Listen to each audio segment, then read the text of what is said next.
আজকে রান্না করব মাছের ডিমের ঝোল। আর এটা খুব সহজেই বানানো যায়। বাচ্চাদের যেহেতু মাছের কাঁটা নিয়ে সমস্যা থাকে, সেই জন্য বাচ্চারা মাছের ডিমের ঝোল পছন্দ করে। আমার বাচ্চারা এই মাছের ডিমের ঝোলটা খুব পছন্দ করে। নমস্কার, মিতার কুকিংয়ে আপনাদের সকলকে স্বাগত। চলুন রেসিপিটি দেখা যাক। এসে গেছি নতুন একটা রেসিপি নিয়ে। আজকের রেসিপি হচ্ছে মাছের ডিমের ঝোল। মাছের ডিমের ঝোল করতে যা যা উপকরণ লাগবে আপনাদের দেখাচ্ছি। এখানে আছে 500 গ্রাম রুই মাছের ডিম, আমি কেটে ধুয়ে পরিষ্কার করে নিয়েছি। এখানে আছে 2 চামচ আদা রসুন বাটা। এখানে আছে একটা টমেটো কুচি, একটা বড় পেঁয়াজ কুচি, হাফ চামচ গোটা জিরে, 1 চামচ গরম মশলার গুঁড়ো, 1.5 চামচ হলুদ গুঁড়ো, 1 চামচ কালার লঙ্কা, 1.5 চামচ ঝাল লঙ্কার গুঁড়ো, 1 চামচ জিরে গুঁড়ো, 1 চামচ ধনে গুঁড়ো, 3টে কাঁচা লঙ্কা, 1 চামচ ধনে পাতা, রান্নার জন্য সর্ষের তেল। আমি এখন মাছের ডিমটাকে লবণ হলুদ মাখিয়ে নেব। হাফ চামচ লবণ দিয়ে দিলাম, হলুদ দিয়ে দিলাম হাফ চামচের মতন। এবার আমি এটাকে মাখিয়ে দেব ভালো করে। আমি কিন্তু খুব আলগা করে মাখাচ্ছি, কেন একটু বেশি জোরে জোরে মাখালে তাহলে ডিমগুলো গলে গলে যাবে। আর এটা মাখিয়ে আমি রেখে দেবো না, যত বেশিক্ষণ রেখে দেবো ডিমগুলো বেশি নরম হয়ে যাবে। এই জন্য আমি সাথে সাথেই ভেজে নেব। তেল দিচ্ছি, 4 চামচ তেল দিলাম। তেল গরম হয়ে গেছে, এবার আমি মাছের ডিমটা ভেজে নেব। যখন আপনারা তেলে ছাড়বেন তখন কিন্তু আস্তে করে ছাড়বেন। মাছের ডিম ফাটে কিন্তু তেলে দিলে, এর জন্য একটু সাবধানে থাকবেন। আমি কিন্তু দেওয়ার পর ঢেকে দিই যাতে ছিটে না আসে গায়ে। এবার আমি উল্টে দেবো।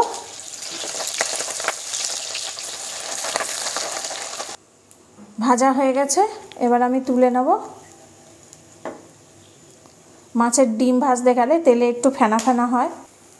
এইভাবে আমি সব মাছের ডিমগুলো ভেজে আপনাদের পরে দেখাচ্ছি।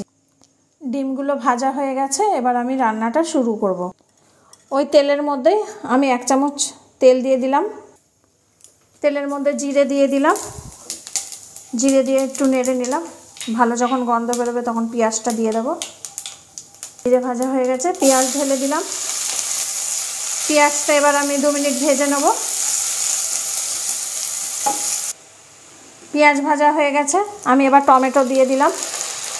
টমেটোটা একটু নরম হবে, তারপরে আমি আদা রসুন দিয়ে দেবো। টমেটো নরম হয়ে গেছে, আদা রসুন বাটাটা আমি দিয়ে দিলাম। দিয়ে আমি একটু ভাজা ভাজা করব যতক্ষণ না কাঁচা গন্ধটা চলে যায়। এবার আমি গুঁড়ো মশলা দেব। হলুদ গুঁড়ো দিয়ে দিলাম, ধনে গুঁড়ো জিরে গুঁড়ো দিয়ে দিলাম, 2 রকমের লঙ্কার গুঁড়ো দিয়ে দিলাম। দিয়ে এটা একটু ভালো করে নেড়ে নেব। একটুখানি জল দেব মশলাটা যাতে পুড়ে না যায়। এবার ভালো করে কষে নেব। লবণ দিচ্ছি, 2 চামচ লবণ দিচ্ছি এই চামচে। লবণ আপনারা আপনাদের স্বাদ অনুযায়ী দেবেন, আমি আমার মতন দিলাম। মশলা কষা হয়ে গেছে, মশলা থেকে তেল ছেড়ে দিয়েছে। এবার আমি জল ঢেলে দেব। আমি 2 কাপ জল দেব। আপনারা আপনাদের অনুযায়ী জল দেবেন, যেরকম ঝোল খাবেন সেই হিসাবে জল দেবেন। ফুটে উঠেছে ঝোলটা, এবার আমি মাছের ডিম দিয়ে দেব। একটা একটা করে সব ঢেলে দেব। মাছের ডিম যখন ঝোলে দেবেন একটু সাবধানে দেবেন যাতে গায়ে ছিটা না আসে। এবার আমি গরম মশলার গুঁড়োটা দেবো আর কাঁচা লঙ্কাটা দিয়ে দিলাম। আমি আগে থাকতে গরম মশলার একটু গুঁড়োটা দিলাম যাতে মাছের ডিমে ভালো মতন গরম মশলার গন্ধটা যায়। তরকারিটা হয়ে গেছে, এবার আমি উপর দিয়ে ধনে পাতাটা ছিটিয়ে দেবো। দিয়ে গ্যাসটা বন্ধ করে দিলাম। রান্নাটা হওয়ার পর এইরকম দেখতে লাগছে। এবার আমি প্লেটে ঢালছি।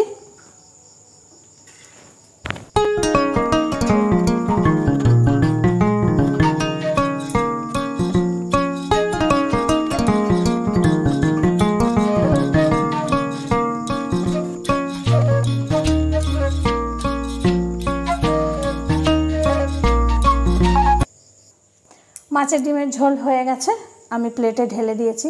আপনারা বাড়িতে এইভাবে বানাবেন, ভাত রুটি পরোটার সাথে ভালো লাগে। বাড়িতে বানিয়ে অবশ্যই আমাকে জানাবেন। এই ভিডিওটার যদি ফুল প্রিন্টেবল রেসিপি চান অবশ্যই mitarcooking.com ভিজিট করে দেখে নেবেন।